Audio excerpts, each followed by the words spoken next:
जैसा कि आप सभी को ज्ञात है कि देश के प्रधानमंत्री ने स्वरोजगार के जगत में बागवानी और कृषि पर बहुत ज़्यादा फोकस किया है और राष्ट्रीय स्तर पर लगभग हर एक राज्य ने इसमें बहुत सारी प्रगति के चांसेस भी। हमारे हरियाणा में जब से माननीय मुख्यमंत्री मनोहर लाल खट्टर जी आए हैं तब से उन्होंने इस ओर काफ़ी ध्यान दिया है और हम आज हमारे साथ महाराणा प्रताप बागवानी विश्वविद्यालय करनाल के वाइस चांसलर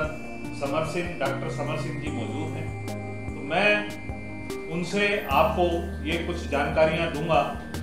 कि हम हरियाणा में क्या कुछ करने जा रहे हैं और उसका लाभ हरियाणा के लोगों को किस प्रकार से हो सकता है, यानी कि हमारे ग्रामीण जगत को किस प्रकार के रोजगार और किन कोर्सों के माध्यम से अधिक जानकारियां शेयर हो सकती हैं और वो इन कोर्सों के माध्यम से क्या कुछ कर सकते हैं। तो मिलते हैं डॉक्टर समर सिंह कुलपति से। नमस्कार। नमस्कार जी भारत प्रेम जी, और थैंक यू वेरी मच। आपने एक ऐसे समय में बातचीत कर रहे हैं जो कि बहुत ही ज़रूरी बन जाता है, क्योंकि कोरोना काल में ना केवल भारत की बल्कि सभी देशों की एक अर्थव्यवस्था है वो उसमें गिरावट आई है और भारत तो एक कृषि प्रधान देश है। तो इसलिए हमें बहुत सी चिंतन करना पड़ेगा कि कैसे हम इस अर्थव्यवस्था को अपने काबू में रख सकते हैं और जो ग्रामीण हैं जिनकी दशा और ज़्यादा ख़राब हुई है, क्योंकि पहले क्या होता था कि ग्रामीण से गांव से रोज़गार के लिए शहर में बहुत सी पॉपुलेशन आती और इस कोरोना काल की वजह से वहाँ पर उनको काम नहीं मिले, रोज़गार नहीं मिली, क्योंकि सभी फैक्ट्रियाँ बंद हो गई, होटल बंद हो गए और दूसरे व्यवसाय बंद हो गए। जो रोज़ कमाकर रोज़ खाने वाले थे उनके लिए एक बहुत बड़ी समस्या बनी और कुछ मज़दूर जो अपने घरों से दूर आए हुए थे उन्होंने इसमें पलायन शुरू किया। तो इसलिए एक और वो गांव की तरफ चले गए। गांव में पहले भी युवा हमारे बेरोज़गार हैं और ऊपर से फिर ये जनसंख्या गांव में और आ गई। तो इसलिए आज के दिन एक हमारे लिए चिंतन का विषय है कि हम उन सभी के लिए कैसे रोज़गार उत्पन्न करें। और उस कड़ी में अगर हमने ये उनके लिए कोई रोज़गार के अवसर पैदा करने हैं तो वो आती है कि बागवानी फसलों की तरफ जाएं। जो बागवानी के व्यवसाय हैं जो कर सकते हैं और गांव में ही कर सकते हैं, अगर वो युवा हमारे वो श्रमिक हैं जो बिल्कुल आज बेरोज़गार हैं तो वो करेंगे तो उनको रोज़गार मिलेगा। उनमें मुख्यतः तौर से जैसे कि आपकी मशरूम है, अगर इसकी हम व्यवसाय करते हैं तो जिसके पास पैसा बिल्कुल भी नहीं है और जिसके पास खेती भी नहीं है तो वो बिल्कुल शुरू से स्टार्ट कर सकते हैं और अंत में उसमें काफ़ी पैसा कमा सकते हैं। इसी तरह से आपका हनी बी का व्यवसाय है और इसमें भी आप कर सकते हैं। डेयरी है, पोल्ट्री है और दूसरे जितने फ्लोरिकल्चर का आप व्यवसाय कर सकते हैं, बहुत स्कोप है। एक्सपोर्ट काफ़ी फ्लोरिकल्चर होता है। और दूसरे जितने भी हमारे बागवानी से जुड़े हुए जैसे फ्रूट्स की, वेजिटेबल्स की, तो हमें क्या करना होगा और यूनिवर्सिटी उसमें काफ़ी इसमें काम करने की सोच रही है कि इन युवाओं को, इन बेरोज़गारों को एक तकनीकी ज्ञान इन अपने स्वरोजगार के लिए जो भी करना चाहते हैं उसको प्रोवाइड करें, उसको मुहैया कराएं।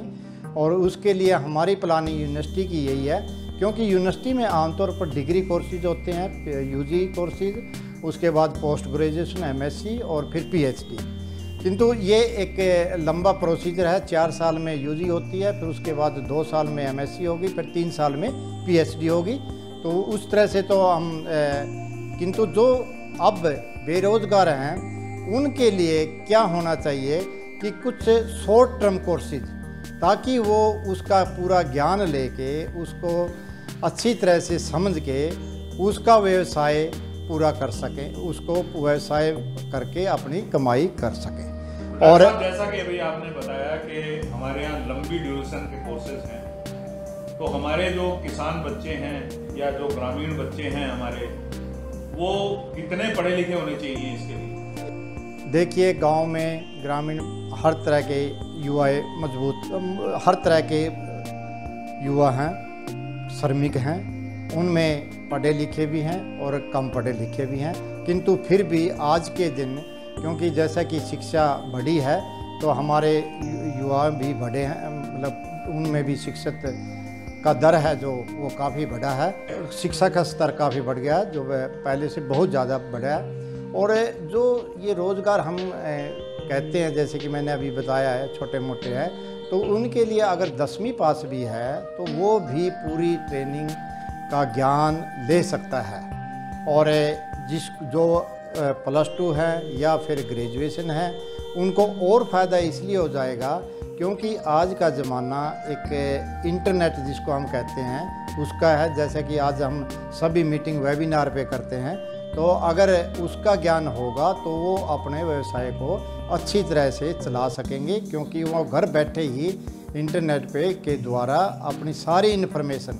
कहाँ पर कौन सी वैरायटी का बीज बढ़िया मिलता है, कहाँ कौन सी तकनीक है, किस ऑफिस में, किस इंस्टीट्यूट में मेरे जो व्यवसाय है उसके प्रति काम हो रहा है, तो वहाँ से जानकारी हासिल कर सकता है। मार्केटिंग की उसी पे मतलब मोबाइल के थ्रू ही अगर इंटरनेट उस पर है तो वहाँ की जानकारी हासिल वो कर सकता है। और बाकी जितने भी हमारे अगर अनपढ़ भी हैं जो केवल 10वीं पास भी नहीं कर सके, वो भी हम उनको भी ट्रेनिंग देते हैं, क्योंकि बहुत से लैंडलेस लेबर हैं और जो शेड्यूल कास्ट हैं नहीं पढ़ पाए, तो उनके लिए भी छोटी छोटी ट्रेनिंग, जैसे 1 हफ्ते की ट्रेनिंग कर दी, 10 दिन की कर दी या 1 महीने की कर दी, ताकि वो पूरा ज्ञान लेके और बैंकों से थोड़ा बहुत लोन लेके अपने काम कर सके, ताकि उनको रोजगार मिले। तो ये जो शॉर्ट टर्म के आपने कोर्सेज बताए, क्या इनकी कोई फीस भी देता है? देखिए, हम तो अभी ऐसा है जी बात प्रेम जी, यूनिवर्सिटी तो अभी प्लानिंग कर रही है इन कोर्सेज को चालू करने की, और उस ढंग से किसकी कोर्स की कितनी फीस है वो अभी डिसाइड नहीं है। किंतु जो ये अपने कृषि विभाग है ये और एक हॉर्टिकल्चर खासकर बागवानी विभाग है, ये 1 साल का कोर्स चलाते हैं, 6 महीने का भी चलाते हैं और 3 महीने का भी चलाते हैं। इनकी कुछ फीस है, किंतु वो फीस बहुत कम है, वो फीस बहुत कम है, और वो यहीं पर वो सारा रह के यहीं उचानी में पूरा कोर्स करते हैं। अब और कोर्सेज भी इसमें ऐड हुए हैं, तो उनकी जानकारी भी आप यहाँ से ले सकते हैं। ट्रेनिंग के तो जैसे हम पहले भी हरियाणा एग्रीकल्चर यूनिवर्सिटी में भी ट्रेनिंग देते रहे हैं, जैसे पोल्ट्री के बारे में पूरा उसको ज्ञान देना, जितनी भी उसकी बारीकियाँ हैं उसको समझाना, और इसी तरह से एनिमल हस्बेंड्री, पशुपालन से संबंधित पूरी जानकारी, एक वो कोर्स है। मशरूम का के ज्ञान के बारे में एक वो कोर्स है, और बी कीपिंग के बारे में एक अलग से कोर्स हम डिजाइन कर रहे हैं। बाकी फ्लोरिकल्चर के बारे में हम कर रहे हैं। किंतु हमारी कोशिश यही है, इन कोर्सों के थ्रू अगर युवा ज्ञान लेंगे और वो फिर अपना व्यवसाय करेंगे, तो हमारी यही कोशिश रहेगी कि वो अपने गांव में ही वो अपने व्यवसाय लगे, ताकि उनको शहर की तरफ ना आना पड़े। और सरकार इसमें काफ़ी आगे बढ़ी है, खासकर हरियाणा सरकार बहुत इसमें पहल लिए हैं। वो चाहती है कि क्लस्टर जहाँ जिस भी क्रॉप्स का ज़्यादा है वहीं पर उसकी सारी सुविधाएं की जाएं, उसमें इंफ्रास्ट्रक्चर सारा तैयार किया जाए, प्रोसेसिंग प्लांट लगाए जाएं, वहाँ पर सारे जब एक इंफ्रास्ट्रक्चर तैयार होगा, बुनियादी ढांचा जिसको हम कहते हैं, और वहीं पर मार्केटिंग हो। मैं एक और बात ज़रूर करना चाहूँगा प्रेम जी, देखिए हरियाणा में खासकर एक बहुत बड़ी समस्या आ गई है लगातार धान गेहूँ फसल चक्कर से, उसमें पानी काफ़ी नीचे चला गया है और ज़मीन की सेहत भी अच्छी नहीं रही, वातावरण भी प्रदूषित है। और माननीय मुख्यमंत्री जी ने एक बहुत ही बढ़िया स्कीम चलाई है पानी बचाने के लिए, मेरा पानी मेरी विरासत। उसके तहत कोई भी किसान अगर धान की जगह दूसरी फसलें लगाता है तो उसको 7,000 रुपये दिए जाते हैं। तो ये एक बहुत बड़ी अच्छी चीज़ है, और प्रति एकड़। और इसके अलावा यहाँ हरियाणा में मुख्यमंत्री जी ने एक और बढ़िया काम किया है कि भावांतर योजना चलाई है। ताकि जब हम फसल बदलाव कहते हैं और कहते हैं कि भाई अगर हम बागवानी की तरफ जाएंगे, फसल बदली करेंगे तो किसानों को ज़्यादा आमदनी होगी, तो उसमें किसानों को नुकसान ना हो, इसलिए सभी तकरीबन सब्जियों में भावांतर योजना है, उसका जो बीज का जो है वो सरकार वहन करती है। तो ये भी एक बहुत बड़ी हरियाणा सरकार की स्कीम है। मतलब और हाँ जी, और इस फसल के बीच का जो मध्यांतर हाँ जी, रेट का जो मार्केट का और उसका तो वो सरकार वहन करती है, सरकार उठा लेती है। हाँ, और किसान भाइयों को ये जो जानकारी इन्होंने दे रहे हैं, हाँ, उस पर आप अमल करें और सोचें कि आने वाले समय में अपना पानी बचाएं और देश को नव उन्नति की ओर और उन्नत फसल की ओर अग्रसर करें और बागवानी के साथ जुड़ करके कमाई भी ज्यादा करें और अपने खेत खलिहान को बचाएं भी। मैं एक ही बात किसानों को सभी को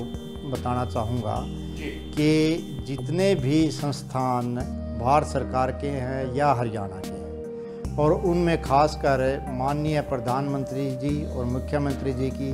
दूरदर्शिता एक सोच का परिणाम है कि इन्होंने महाराणा प्रताप हॉर्टिकल्चर यूनिवर्सिटी करनाल में स्थापित की गई है। तो मैं चाहूँगा कि सभी किसान यूनिवर्सिटी से और जहाँ से भी जो भी नज़दीक उनका कोई भी भारत सरकार का है या हरियाणा का है, वहाँ ज़रूर जाएं, वहाँ से जो भी स्कीम भारत सरकार चला रही उनके बारे में जानकारी जरूर लें, क्योंकि अब कोरोना काल में ही माननीय प्रधानमंत्री जी ने बहुत अच्छी स्कीम किसानों के लिए, ग्रामीणों के लिए चलाई है, किंतु